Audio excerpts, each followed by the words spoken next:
একটা মাছ ইউনুসকে হজম করবার পারেনি। আর ভারত, তুই যতই ক্ষমতা দেখা, আমাকে ইউনুসের কিছুই করতে পারবি না। তোকে বুড়া আঙ্গুল দেখে সিনত যাবি। জোরে কোন কথা ঠিক কিনা? চলে গেছে সিনত। আপনি জানেন এখন বাংলাদেশকে শক্তিশালী একটা দেশ করার জন্য চীন অস্ত্র দিচ্ছে, তুরস্ক অস্ত্র দিচ্ছে, পাকিস্তান বিমান পাঠাচ্ছে। ভারতের একজন উগ্রপন্থী নেতা বলেছিল বাংলাদেশকে দখল করতে আমাকে 15 মিনিট লাগবে না। আর ইউনুস বলতেছে দখল শব্দ উচ্চারণ কর, ভুল করে যান ভিতরে পাওয়া দেশ না, তোরকে 7 সিস্টার ভাঙ্গে কিন্তু টুকরা টুকরা হয়ে যাবে। মাত্র 15 কিলো রাস্তা, 2টা বম মারলে ওই 7টা দেশ আমাকে হয়ে যাবে। এতে পাকিস্তানের ভারত লাগতেছে, আসলে ভারত কিন্তু লাগবে না। কারণ ভারত জানে পাকিস্তানের খালি পারমাণবিক বোমা নেই, পাকিস্তানের আল্লাহ আছে। আর ভারতের বোমা আছে কিন্তু ভগবানের খাওয়া নেই। কথা ঠিক কিনা? ভগবানের কোনো খাওয়াই নাই। কারণ মুসলমান যুদ্ধ করে মরলে শহীদ, বাঁচলে গেছি। ধরে কথা ঠিক কিনা? আর মাওয়ানের বাচ্চারা মরলে। এই জন্য হিন্দুরা দেখেন কয়েকদিন আগে বিমান মারবার এসে যেই পাকিস্তানি বিমান দিকে পয়লা চলে গেছে, বিমানের উপর প্রধানমন্ত্রী বরখাস্ত করছে, পয়লা ঢুকে। তারপরে আমাকে এক ভাই বলছে হুজুর গোজাতুল হিন্দ নিয়ে যে রাসূল যে হিন্দুস্তানে যুদ্ধের কথা বলছে সেটা নিয়ে কিছু একটু ওয়াজ করবেন। গাজওয়াতুল হিন্দ কত ওয়াজ করে, কম মানুষজন কম, ওয়াজ উঠতে চাচ্ছে না।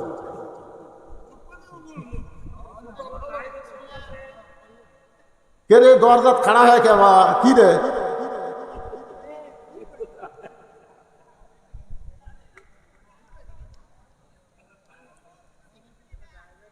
কি মন খারাপ করতেছেন? আমি প্রশ্নগুলো আগে শোনেন। এখানে একটা প্রশ্ন করছে শিল্পী কবির মিল সামাদের মাহফিলে বাধা দিল সাতক্ষীরার চেয়ারম্যান। এদিকে তারেক মনোয়ার বলেছে শিল্পী কবির সামাদকে মাহফিল করতে নিষেধ করেছে। না, তারেক মনোয়ার নিষেধ করেনি। তারেক মনোয়ার বলেছে আপনারা তাফসির মাহফিলে শিল্পীদেরকে দাওয়াত কেন দেন? শিল্পীদের আলাদা একটা মাঠ আছে, আলাদা একটা মঞ্চ আছে, এই কথা বলেছে। এটা নিষেধ করেনি। আর কবির বিন সামাদের সাতক্ষীরার যে এক চেয়ারম্যান গাল দিয়েছে, ওর অবস্থা খারাপ, ওর অবস্থা কেরাসিন। আপনারা দেখবেন ইউটিউবের অবস্থা খুব খারাপ। তারপরে কুরবানির দিন আকিকা হবে কি? যার উপর কুরবানি ওয়াজিব হয়নি সে যদি আকিকা মনে করে কুরবানির দিনে দেয় তাহলে হবে, অসুবিধা নেই।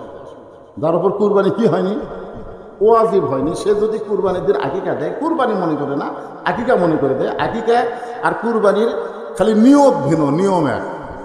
খালি কি ভিন্ন? নিয়ত ভিন্ন, নিয়ত, কিন্তু নিয়ম কিন্তু একই। 3 ভাগ করা একই না। আর খাসি করে খাসি দিবেন না কি দিবেন? পাঁঠা দিবেন। খাসি কুরবানি দিলে হবে, খাসি তো দেওয়া লাগবে। পাঁঠা দিবেন, পাঁঠা। কিসের খুঁত? এত খুঁত এক লোক আমার করছে হুজুর। এই যে কুরবানির এক শিং, গরুর এক শিং খাটো 100 লম্বা, এটা কুরবানি হবে? আমি বললাম ভাইজান এখন কটা বাজে? তবে হুজুর এখন 5:30 বাজতেছে। আচ্ছা এই যে আসরের নামাজ যে হলো গেল, এই নামাজ পড়ছে হচ্ছে হুজুর আমি তো নামাজ পড়িনি। নামাজ না পড়ে কুরবানি হবে কিনা হতে চাচ্ছে, তুই যেটা দিব সেটাই হবে। কারণ ইন্না সালাতি ওয়া নুসুকি, আগে নামাজ তারপরে কুরবানি। তার নামাজ নাই, তার কুরবানি কোনোদিনও হবে না। জোরে কোন কথা ঢুকছে না। এক কথা, যার নামাজ নাই ওই যতই কুরবানি দেখ কোনোদিনও কুরবানি হবে না। যেখানে কুরবানির কথা সেখানে 2 জায়গায় তাকে নামাজ। দেখেন ফাসাল্লি লিরাব্বিকা ওয়ানহার, আগে তোমার রবের নামাজ তারপরে কুরবানি। অনুসুখী ইন্না সালাতি অনুসুখী, আগে নামাজ তারপরে কুরবানি। নামাজই নাই, আর সিং ছোট কি আর বড় কি, আর খাসি কি আর পাঁটা কি, হবেই না। জোরে কোন কথা ঠিক।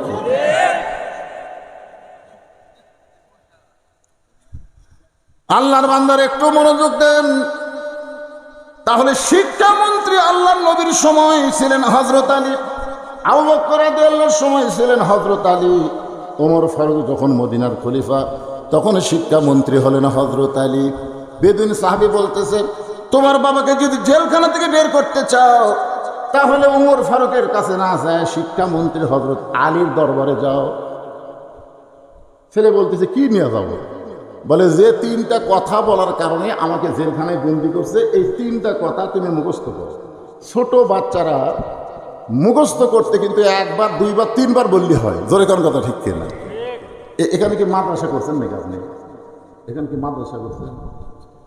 কাজ চলতেছে, মাশাআল্লাহ, একটা মাদ্রাসা করেন। কারণ ফুরফুরার সিলসিলার যত হুজুর তাদের প্রথম কাজই হচ্ছে মাদ্রাসা। আমাদের এলাকায় যত ফাজেল মাদ্রাসা আমাদের বগুড়াতে, প্রত্যেকটা মাদ্রাসা হলো সিদ্দিকিয়া সিনিয়র ফাজেল মাদ্রাসা। সিদ্দিকিয়া মানে আবু বকর সিদ্দিক রাদিয়াল্লাহু রহমাতুল্লাহ আলাইহির নামে সিদ্দিকিয়া।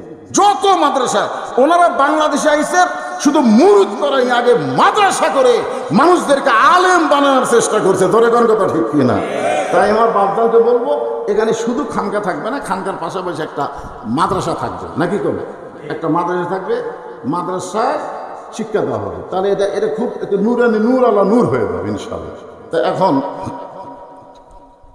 শিক্ষামন্ত্রী হযরত আলী দরবারে যাও, কারণ আমি 3টা ওয়াজ করার কারণে আমাকে জেলখানায় বন্দি করছে, সেই 3টা ওয়াজ তুমি মুখস্থ করো। এখন বলেন ছোট বাচ্চাকে কয়বার?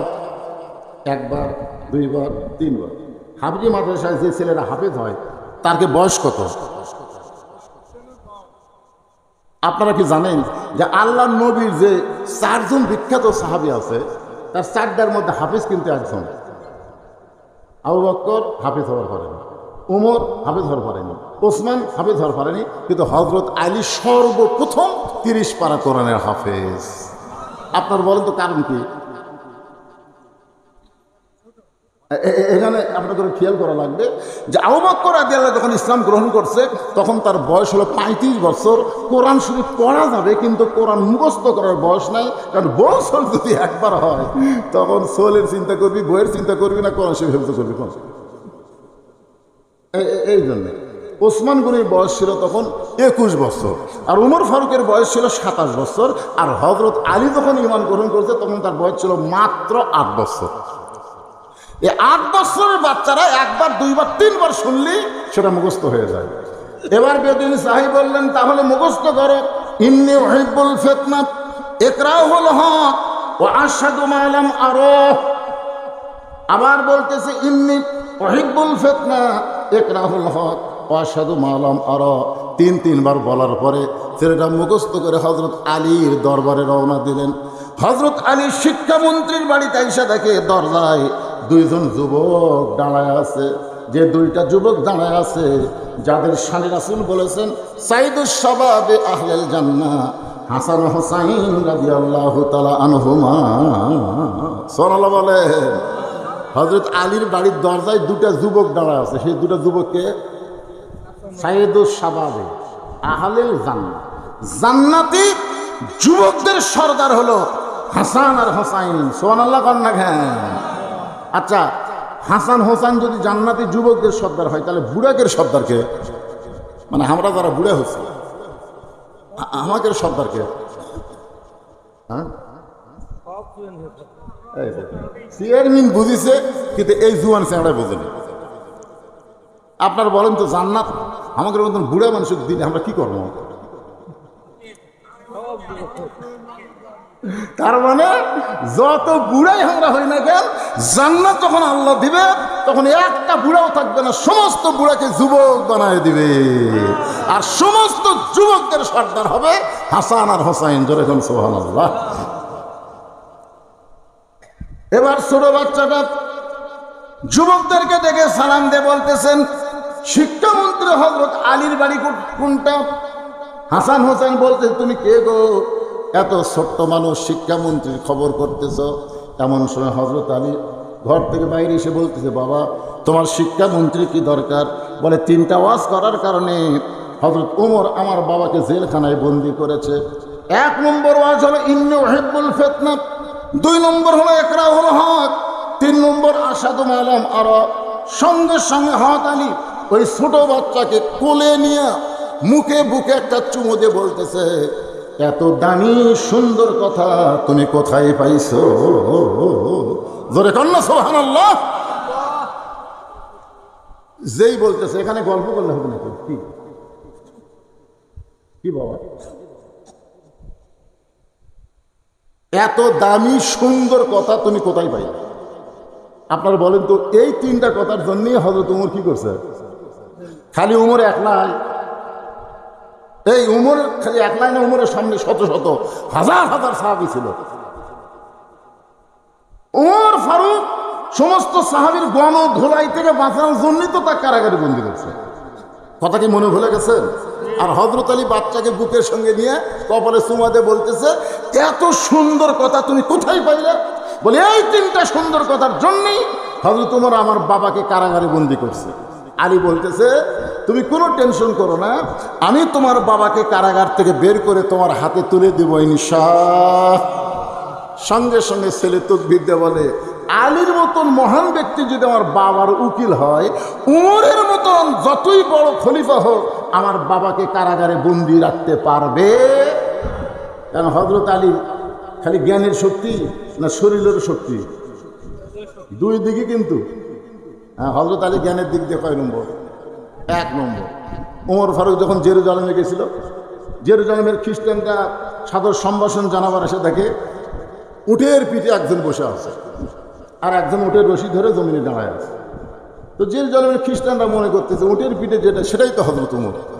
তার দিকে তাকায় বলতেছে, আমির আল মুমিনিন, ও মুসলমানের আমির, উটের পিঠ থেকে সরাসরি জমিনে নামতে যদি আপনার কষ্ট হয়, আমরা একটা চকিয়া দিলাম, এই চকিয়ার উপর পা দিয়ে একজন হামাগুড়ি দিয়ে বলতেছে আমার পিঠের উপর পা দিয়ে আপনি আস্তে করে নামেন। রাখাল ছোট বাচ্চার মতন কান্দে। জেরুজালেমের খ্রিস্টানরা বলে, আপনি কান্দেন কেন? বলে, তোমরা মানুষ চিনতে ভুল করেছো, আমাকে ওমর বলে সম্মান করতেছ। আমি ওমর নই, জমিনের রশি ধরে যিনি দাঁড়িয়ে তিনি হলেন হযরত ওমর। জেরুজালেমের খ্রিস্টানরা বলে, এটা কেমনে হয়? এটা কেমনে হয়? রাখাল চিল্লায় বলে, আল্লাহর কোরআন দিয়ে যখন রাষ্ট্র চলবে তখন মানুষ উঁচু নিচু থাকবে না, সব মুসলমান সমান হয়ে যায়। খ্রিস্টানরা বলতেছে, তাহলে খামাখা আর খ্রিস্টান ধর্মে থাকবো কেন? আমরা মুসলমান হতে চাই। যারা সাদর সম্ভাষণ জানাবার আইছিল তারা সবাই কলেমা পড়ে হযরত উমরের হাতে মুসলমান হয়ে গেল। আপনার বলেন তো কোনো যুদ্ধ লাগলো? কোনো যুদ্ধ লাগছে? কোনো যুদ্ধ লাগেনি। এই যে আমরা তো বহু দোয়া করতেছি, আল্লাহ ফিলিস্তিনক বাঁচাও, গাজাক বাঁচাও। আল্লাহ কয়, তোর যে দোয়া লাগবি না, অস্ত্র লাগবি না, আমার যে অস্ত্র সেট করছি। কি শুনতে চান? পুড়ে খালি সারখার করে দিয়ে আসতেছে। ফিলিস্তিনের নেতা নুহু কুহু কুহু করতেছে আর বললো, ভাই বাসা ভাই, আসলে করছে দৌড়ে, ওরা সব ছাড়িয়ে গেলি দৌড়াচ্ছে। আল্লাহ কয়, দেখো মরার পরে তো জাহান্নাম পাবই, দুনিয়া তো তোর জাহান্নাম পুড়ে মারবো। তোরে কোনো কথা ঠিক কিনা? 50,000-এর বেশি শিশু বাচ্চা নারীকে তোরা হত্যা করছিস, তোদের আগুনের গুলি দিয়ে আমার আসমানের আগুন তোদের গ্রাস করবে। জোরে করে কথা বলেন না কেন? এর আগে কয়েক মাস আগে ক্যালিফোর্নিয়া আগুন লাগছে, এরকম এরকম আগুন লাগছে। ওরা ভগবান ভগবান করে আগুন ফেলে বাড়ি, সমানে বিমান দিয়ে পানি ছিটাই আগুন ফেলে বাড়ি। ঈশ্বর ঈশ্বরকে আগুন করে দৌড়ে আসে, গট গট করে আগুন করে ফটফট করে আসে। চিন্তা করলে গড হলো না, ভগবান হলো না, ঈশ্বর হলো না, কি দিয়ে হবি? তখন মুসলমানের কাছে যা বলতে, ভাইজান আমাদের গড শুতে গেছে, ভগবান কান দিচ্ছে, ঈশ্বর বেউস হয়ে গেছে, তোর কে আল্লাহর খবর কি? তখন এক মুয়াজ্জিন কানে হাত দিয়ে আল্লাহু আকবারকে জোরে আযান দেয়। যতদূর পর্যন্ত আযানের শব্দ যায় ততদূর পর্যন্ত আগুন নিভে যায়। জোরে এখন সুবহানাল্লাহ। এখন জেরুজালেমের আগুন, ওই ইসরায়েলের আগুন নিভাবার গেলে মুসলমানের আযান ছাড়া হবে না। জোরে কোন কথা ঠিক কিনা? আমরা আযান দেব না, আমরা দোয়া করবো, আল্লাহ আগুন আরো বাড়িয়ে দাও। জোরে কোন কথা ঠিক কিনা? আগুন যেন আবাবিল পাখি হয়, ইহুদির বাচ্চাদের মানচিত্র যেন পৃথিবী থেকে আউট হয়ে যায়। জোরে কোন কথা ঠিক কিনা? আল্লাহর মায়ের গুণের বের আল্লাহ বলেছেন, ওহু আলা কুল্লি শাইইন কদির, প্রত্যেকটা বিষয়ের উপরে একমাত্র ক্ষমতাকার আল্লাহ। হযরত আলী দুই দিক দিয়ে ক্ষমতাবান, এক দিক দিয়ে জ্ঞানে, এক দিক দিয়ে শরীরের শক্তিতে আসাদুল্লাহিল গালিব। সমস্ত খ্রিস্টান যখন মুসলমান হয়ে গেল তখন ওদের মধ্যে একজন ব্যাকা বোঝেন না? আপনার যতই ওয়াজ শোনেন, ওয়াজের আগেও যা, ওয়াজের পরেও তাই। মাগরিব এশার নামাজও পড়েনি, ওয়াজের পরে ফজরও পড়বি না, এরকম লোক আছে না নাই? আগেও যা, পরে। ওই ব্যাঁকা মারছে দৌড়, খ্রিস্টান পাদ্রির কাছে বলতেছে, হুজুর দরবারের বসে থেকে জিকির মারতেছেন আর মদিনার উমর এসে সব মুসলমান বানাবো। এই কথা শুনে পাদ্রি দৌড়ে এসে উমরকে বলতেছে, উমর আমিও মুসলমান হবার চাই। উমর ফারুক বললেন, তাহলে পড়েন লা ইলাহা ইল্লাল্লাহ মুহাম্মদ রাসূলুল্লাহ। পাদ্রি বলতেছে, না, আমি মুসলমান হওয়ার শর্ত হলো 4টা প্রশ্ন করব, উত্তর দিবার পারলে মুসলমান হবে। 1 নম্বর প্রশ্ন হলো, পৃথিবীতে এমন কোন 2 ভাই একই সঙ্গে জন্মিছে, বহু বছর পর একই সঙ্গে মারা গেছে, এক ভাই এক ভাইয়ের চাইতে 100 বছরের বড়, এই 2 ভাইয়ের নাম বলা লাগবে। 2 নম্বর প্রশ্ন হলো, পৃথিবীর এমন কোন জায়গা সূর্যের আলো একবার পড়েছে কিয়ামত পর্যন্ত আর পড়বে না, ওই জায়গার নাম বলতে হবে। 3 নম্বর প্রশ্ন হলো, পৃথিবীর কোন কারাগার কয়েকদিন নিঃশ্বাস নেবার পারে না তারপরেও জীবিত থাকে। 4 নম্বর প্রশ্ন হলো, পৃথিবীর এমন কোন কবরও জীবিত, লাশটাও জীবিত। এই 4টা প্রশ্নের উত্তর যদি দিবার পারো তাহলে আমি পাদ্রি মুসলমান হব।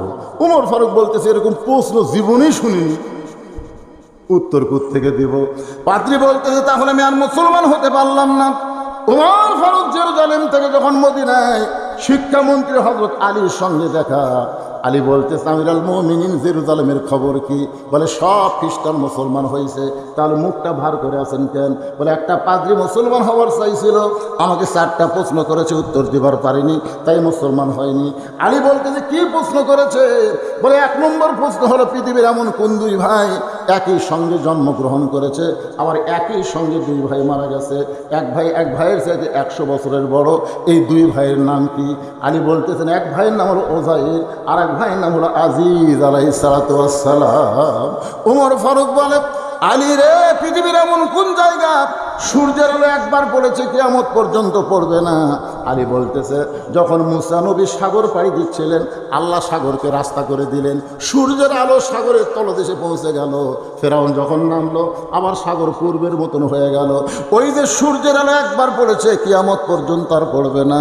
ওমর ফারুক বলে, আলী রে, পৃথিবীর কোন কারাগার কয়েদি নিঃশ্বাস নেবার পারে না, জীবিত থাকে? বলে, কয়েদি হলো সন্তান, আর কারাগার হলো মায়ের উদর। ওমর ফারুক বলে, আলী, পৃথিবীর এমন কোন কবর জীবিত, লাশটাও জীবিত? বলে, কবর হলো মাছ, আর লাশ হলো ইউনুস আলাইহিস সালাতু ওয়াস সালাম। সঙ্গে সঙ্গে ওমর ফারুক বলে, আলী রে, তুমি যদি না থাকতা তাহলে মুসলমান ধ্বংসের দ্বার প্রান্তে পৌঁছে যেত। লিল্লাহ তাকবীর। এখন ছোট্ট বাচ্চার হাতটা ধরে হযরত আলী উমর ফারুকের দরবারে, হযরত আলী উমর ফারুকের দরবারে দেখি উমর ফারুক চেয়ার থেকে লাফ ধরে বলতেছে, আপনি কেন আইছেন? আমারে ডাকলি আমি আপনার কাছে যাইতাম। কারণ রাসূল দুনিয়া থেকে বিদায় নেওয়ার পরে শিক্ষামন্ত্রী হযরত আলীকে সমস্ত সাহাবীরা ওস্তাদের মতন সম্মান করত। সুবহানাল্লাহ। ওই ছোট্ট বাচ্চা আলী যে হাত ধরে ছিল, হাত কোনো মতে চাঁড়া দিয়ে খুলে হাত দৌড়ে গিয়ে উমর ফারুকের কপালে চুমা খাচ্ছে। আলী বলতেছে, এই মানুষটাই তোর বাপক কারাগারে বন্দি করছে রে, আর তুই দৌড়ে গিয়ে কপালে চুমা খাওয়ার কারণ? বলে, গভীর রাত্রে এই মানুষ আমার কান্দত করলি যাচ্ছে। আলী বলতেছে, পাগলা, এই মানুষ তো কান্দে করে নিয়ে এসে তোর বাপের দরজা দিছে, আর এই মানুষটাই তোর বাপকে কারাগারে বন্দি করছে। উমর ফারুক বলে, আলী, আমি ইচ্ছা করে বন্ধ করে নিত। আপনি ছোট বাচ্চা কি বুঝাচ্ছেন? হাজার হাজার সাহাবী রক্তের মতন চোখ করছে, গণধোলাইতে মেরা ফেলে দিবি? আমি খালি জীবন বাঁচানোর জন্য হেফাজতে বন্দি করছি। এমন 3টা ওয়াজ করেছে যে ওয়াজ কোনো মুসলমান কোনোদিন করতে পারে না। আলী বলতেছে, ওয়াজ ঠিকই করেছে, কিন্তু আপনারা বুঝবার পারেন নাই। এর নাম হলো ইলমে লাদুন্নি। ইত্তাকু ফিরাসাতাল মুমিনিনা ফাইন্নাহু ইয়ানজুরু বিনুরিল্লাহ। ধরে কান সুবহানাল্লাহ। কালা রাসূলুল্লাহ সাল্লাল্লাহু আলাইহি ওয়াসাল্লাম, আল্লাহর নবী বলেছেন, মুমিনদের দৃষ্টি নজরকে তোমরা ভয় করো। যারা প্রকৃত মুমিন হবে তারা তোমাদের মতন দেখবে না, তারা যা দেখবে আল্লাহর নূরের মাধ্যমে দেখতে পাবে। আল্লাহর ওলিরা যা দেখে আমরা তা দেখি না, কারণ তাদেরকে আল্লাহ আলাদা একটা এলেম দিয়েছে, সেটা হলো নূর। জোরে বলেন, সেটা কি? হাদিসটা খেয়াল করেন, ইত্তাকু ফিরাসাতাল মুমিনিনা ফাইন্নাহু ইয়ানজুরু বিনুরিল্লাহ। সমস্ত অলিদের অলিদের সম্রাটের নাম হলো হযরত আলী। জোরে কোন সুবহানাল্লাহ। রাসূল বলেছেন, আনা মাদিনাতুল ইলমে ওয়া আলিউ বাবুহা। আমি হচ্ছে এলেমের শহর, আলী হচ্ছে তার দরওয়াজা। ওমর ফারুক বললেন, আলী, এই লোকটাই ছেলেটার বাবা 1 নম্বর ওয়াজ করেছে, ইন্নী উহিব্বুল ফিতনা, আমি ফিতনাকে মহব্বত করি। দুনিয়ার কোনো মানুষ, কোনো মুসলমান ফিতনাকে মহব্বত করতে পারে না। এটা একটা খারাপ ওয়াজ। আলী বলতেছে, আপনি বুঝবার পারেননি, আল্লাহ কোরআনে বলেছে ইন্নামা আমওয়ালুকুম ওয়া আওলাদুকুম ফিতনা, নিশ্চয় সম্পদ আর সন্তান তোমাদের বিপদের কারণ। এরপরও তোমরা এই দুইটা জিনিসকে সবচাইতে বেশি মহব্বত করবা। আপনার বলেন তো, সম্পদ আর সন্তান বিপদের কারণ কে বলতেছে? কথা কয় না, আবার কে বলতেছে? তারপর আপনারা সন্তান ভালোবাসেন না, সম্পদক ভালোবাসেন না, মরিয়া যাবি তাও সম্পদ। লাঠি মাথা ভাত দিনকে দেখ, বুড়ার এবারে এখন লাঠি ছাড়া হাঁটতে পারে না, উইঙ্কার দেখতেছে। কে দাদা কি দেখতেছে? 6 তালার ভিত দিছি ভাই, 5 তালা হসরে রড বার করেছে, আর একটা তালা হলি আমার শান্তি। আপনারা বলেন তো, ওই তো উপর দিকে বারবার দেখতেছে, আর লাঠি কি কয়?